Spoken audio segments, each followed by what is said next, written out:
Willkommen zu Frequent Traveler TV, heute wieder mit einer frisch gepressten Sendung für euch. Leipzig hat einen Qatar Airways Flug, der nicht nach Doha geht, sondern weiter Richtung irgendwo. Schauen wir uns genau an. Dann haben wir Discover Airlines, die Gewerkschaft Vereinigung Cockpit hat entschieden, wir wollen länger streiken.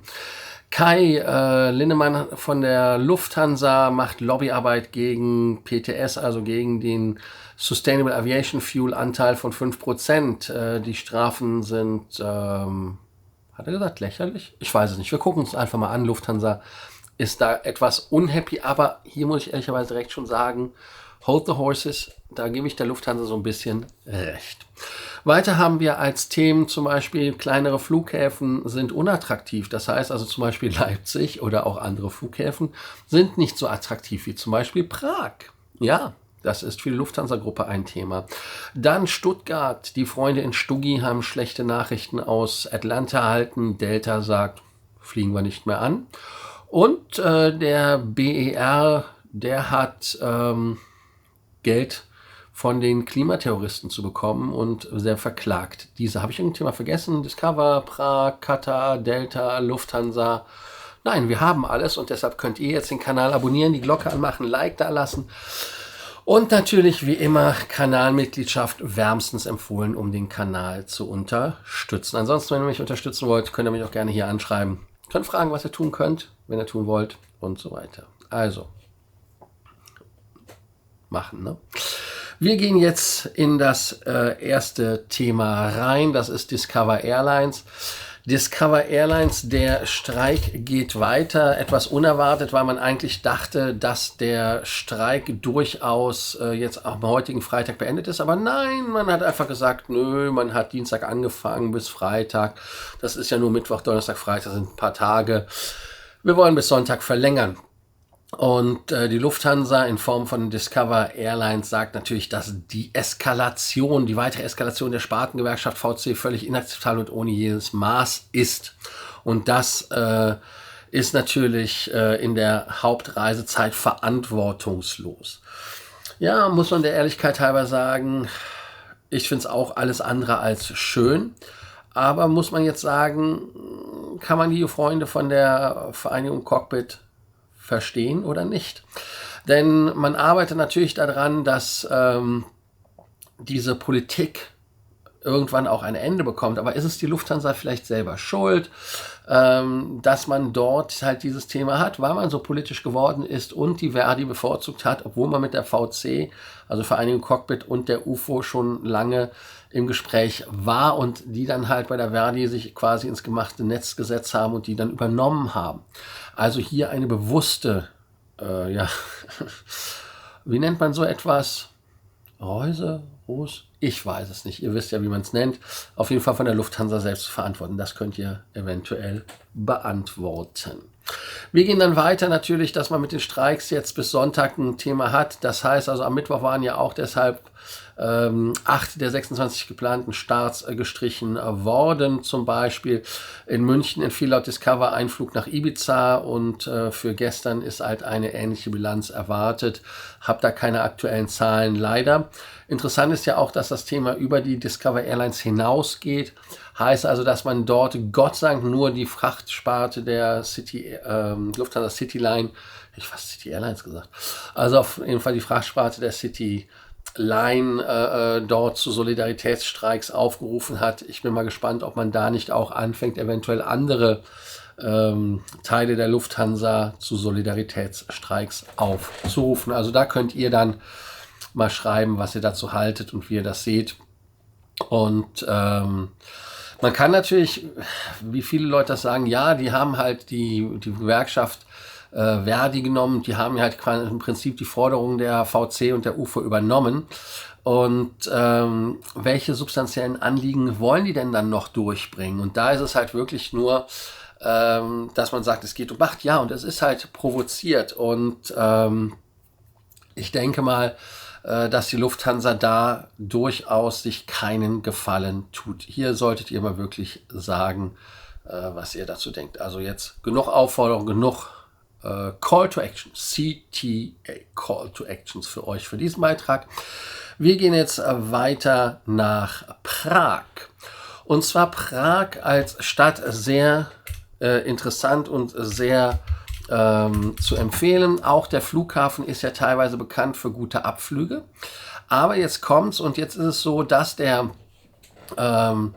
Flughafen vielleicht interessanter ist, weil in Deutschland genau diese Themen sind von Kosten. Und die Kosten im BER haben ja schon dafür gesorgt, dass die Ryanair-Flugzeuge in Berlin zum Beispiel abzieht. Und man geht halt auf kostengünstigere Standorte.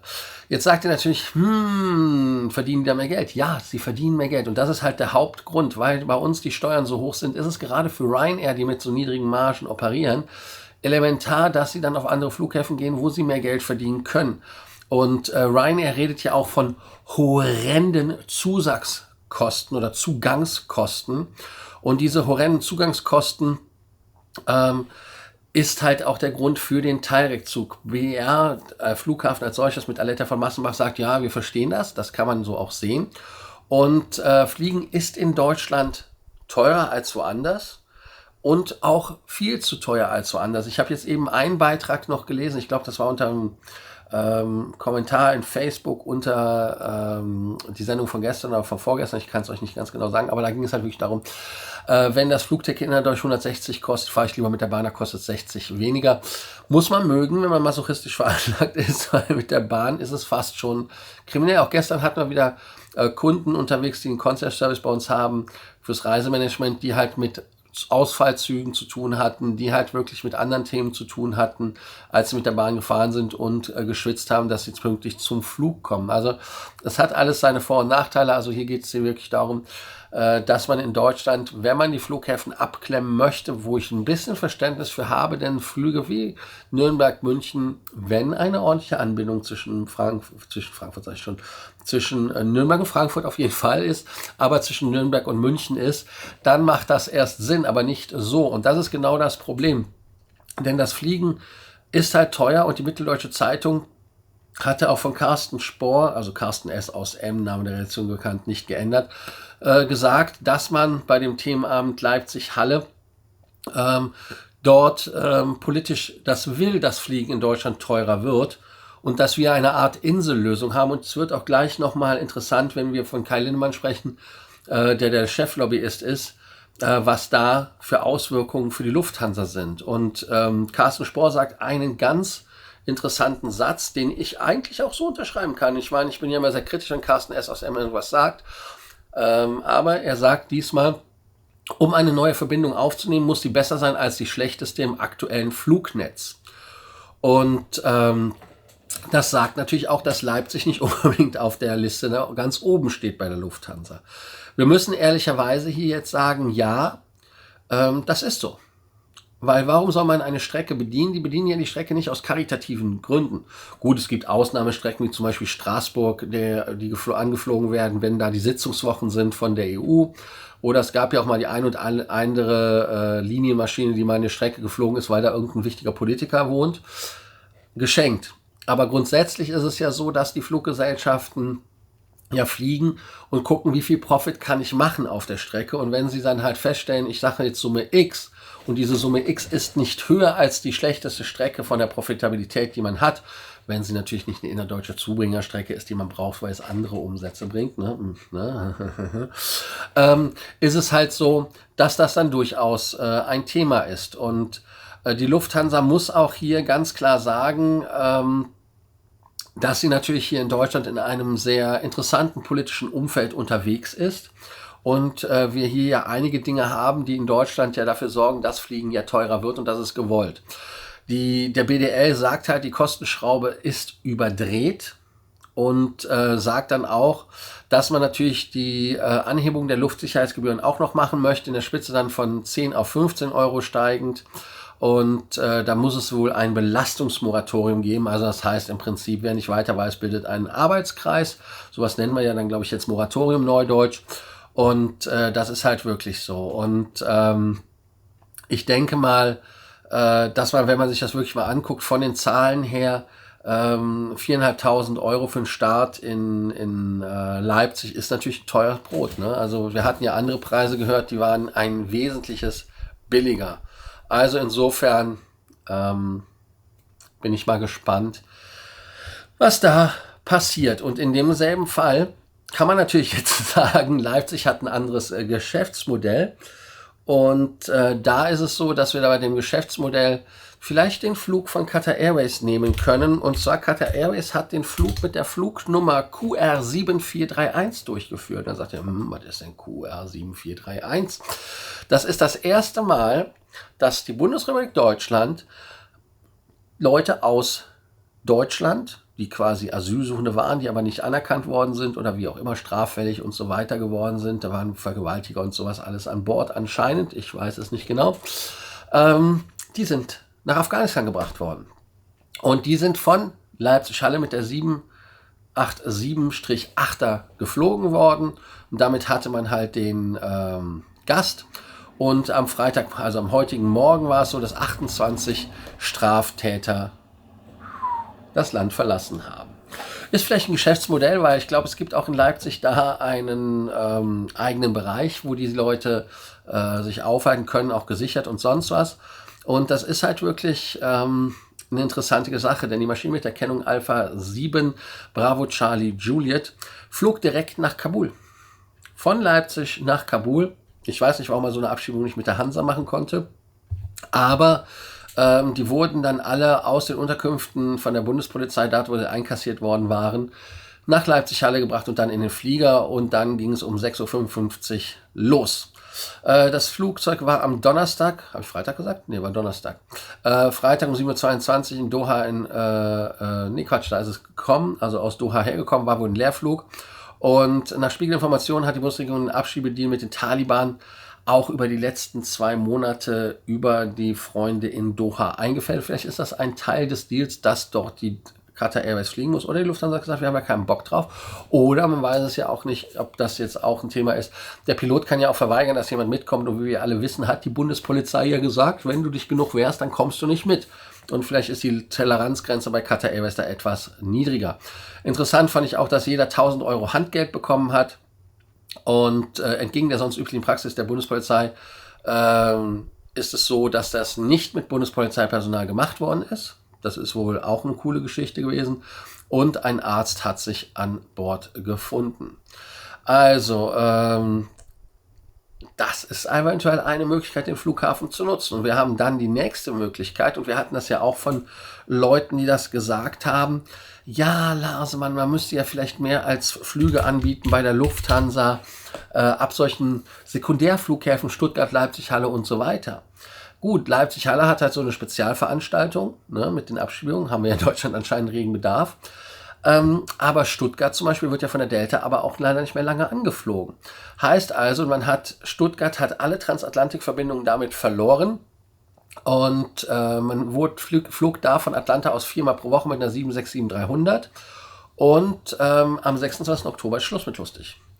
Heißt also, dass diese Flüge dann storniert werden. Das ist jetzt das zweite Mal, dass diese innerhalb von 3 Jahren von den Delta Airlines nicht mehr angeflogen wird. Und das war natürlich so, dass man dieses dann gemacht hatte während der Pandemie 2021 logischerweise. Aber die Route war ja eigentlich geplant, bis Januar zumindest zu fliegen. Hat man jetzt aber nicht gemacht und hat die also jetzt im Oktober gekürzt auf Oktober. Das heißt also November, Dezember, 3 Monate früher, als es geplant war. Und der 2025er Kalender ist nicht raus. Das heißt also, da hat man noch nicht die Klarheit, dass es wirklich nicht wiederkommt. Aber vielleicht kommt da noch irgendeine offizielle Mitteilung von Delta, die dann sagen, wir machen es nicht mehr. Interessant ist auch, weil Stuttgart hat halt einfach diese Freizeit oder diese Leisure-Aktivitäten nicht. Und es ist nur jetzt wichtig zum Beispiel für Porsche. Da wäre es eine interessante Geschichte. Dann für Bosch, für Mercedes, aber auch für andere. Aber die haben ja ihre eigenen Shuttle, die zum Beispiel fliegen. Und natürlich ist es so, dass man, wenn man sich das anguckt, bis 2014 ist man ja mit United nach Newark geflogen. Es gibt ja auch diese DC Aviation, also Daimler Chrysler, wie sie hießen, als man noch Daimler Chrysler hatte. Die sind ja, glaube ich, nach Chicago geflogen. Und das ist halt wirklich eine interessante Geschichte. Also ich bin mal gespannt. ob das dann wirklich für Lufthansa eine Strategie ist, da dezentral zu fliegen, und zwar international, wenn das schon für andere nicht funktioniert. Ja, also da muss man dann auch vorsichtig sein und Lufthansa auch verstehen, dass sie aus solchen Städten nicht abfliegen. Klingt hart für den einen oder anderen, ich kann es verstehen. Bei vielen ist ja auch der Wunsch Vater des Gedanken, aber hier leider not my fault. Also hier nochmal ganz klipp und klar das als Hinweis. Und ja, ganz spannend. Gut, wir können jetzt weitermachen, und zwar mit dem Thema Lufthansa, und das ist Lobbyarbeit. Da muss ich euch ehrlicherweise sagen, da bin ich mal bei der Lufthansa mit der Lobbyarbeit mit der Sustainable Aviation Fuel. Und es gibt einen Artikel im Tagesspiegel von Kai Linnemann. Kai Linnemann ist der Cheflobbyist der Lufthansa, auch in Berlin und Brüssel. In Brüssel ist es ja eigentlich auch von der Brussels Airlines der CEO, oder die CEO im Moment. Und da ist es so, dass man jetzt sagt, bei der Lufthansa, man fühlt sich ungerecht behandelt. Wir haben noch einen weiten Weg vor uns, aber es zeichnet sich exponentielles Wachstum an. Bei dem SAF, das sagte Willy Walsh bei der IATA, ab 2030 rechnet die IATA bereits mit 51 Millionen Tonnen verfügbaren SAF pro Jahr. Aber im Moment ist das Stöfken Mangelware.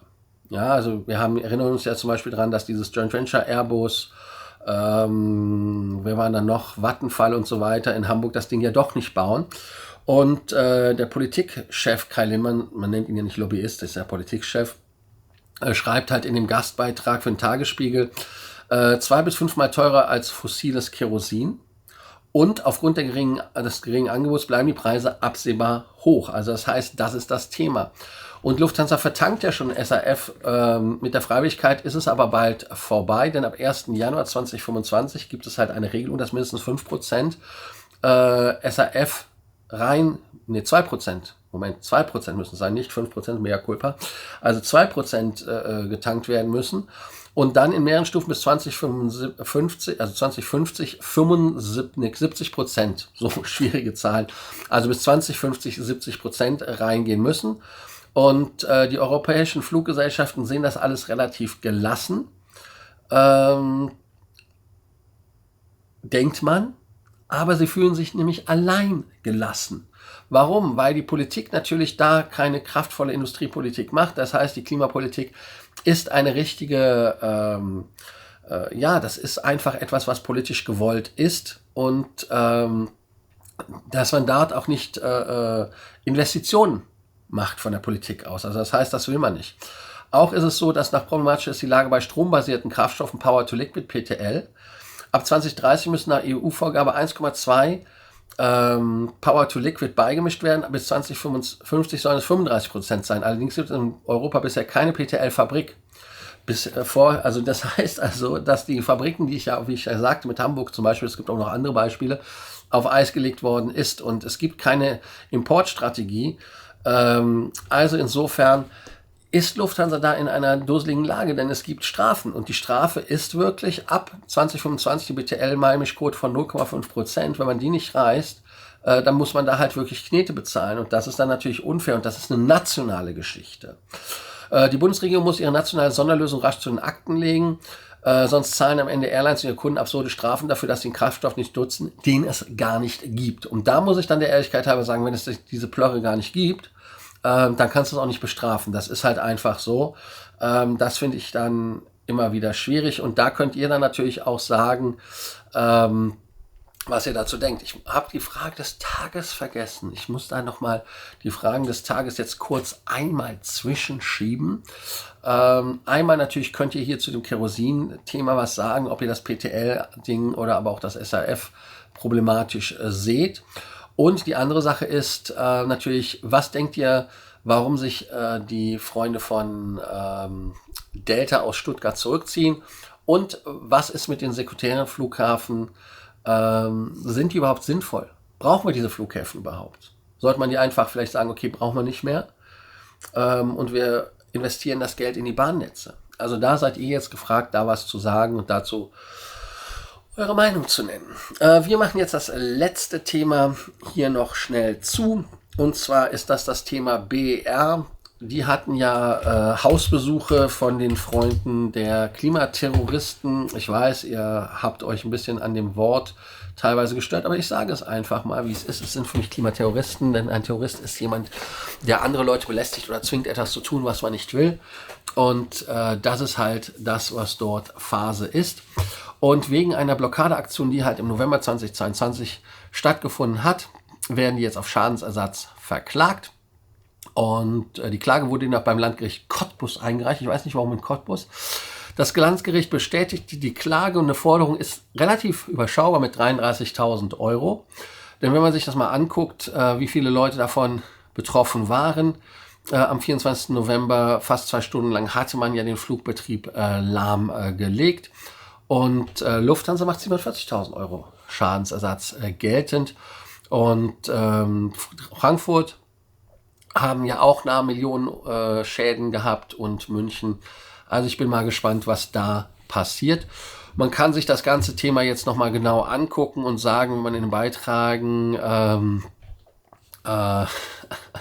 was da ist. Natürlich sagt man, für die Fluggesellschaften ist das Geld Peanuts oder das ist halt für die nicht wichtig. Aber es geht ja darum, dass man so etwas von vornherein einfach eliminiert, weil es kann einfach nicht sein. Und genauso kann es nicht sein, dass Autoverkehr lahmgelegt wird. Ganz wichtig. Auch hier wieder könnt ihr schreiben, was ihr davon haltet, was ihr dazu denkt. Und auch wenn ich die Frage des Tages gerade erst wiederholt habe, ich wiederhole sie nochmal, findet ihr einmal die Flughäfen, die Sekundärflughäfen interessant außerhalb der Hubs? Was ist da eine Möglichkeit, dass man die bedient? Wenn man halt eingedenk der Tatsache ist, dass solche Flughäfen wie Stuttgart oder so weiter gar nicht angeflogen werden von Fluggesellschaften, weil die einfach nicht genug Geld damit verdienen oder vielleicht sogar, ja, wie soll man sagen, kein Geld damit verdienen, sondern Geld drauflegen. Und die andere Frage des Tages ist natürlich, was denkt ihr, was der Grund ist, warum die Delta sich zurückzieht? Ist es vielleicht was anderes als Geld oder haben die mit der 767 Probleme in der Form, weil man ja ab und zu mal tanken musste, das gab es ja auch mal, aber dann halt nur bei Gegenwind. Da seid ihr jetzt wirklich gefragt, was ihr davon denkt, was ihr davon haltet. Ich für mich selber mache mich jetzt wieder fertig, schwitze mir hier einen ab. Heute ist nochmal ein warmer Tag hier und werde jetzt gleich rausgehen. An dieser Stelle dann wie immer für euch der Abspann. Denkt dran, den Kanal zu abonnieren, die Glocke anzumachen, ein Like dazulassen und Kanalmitgliedschaft. Und ich verabschiede mich an dieser Stelle und jetzt wirklich der Abspann. Also bis dann, ciao.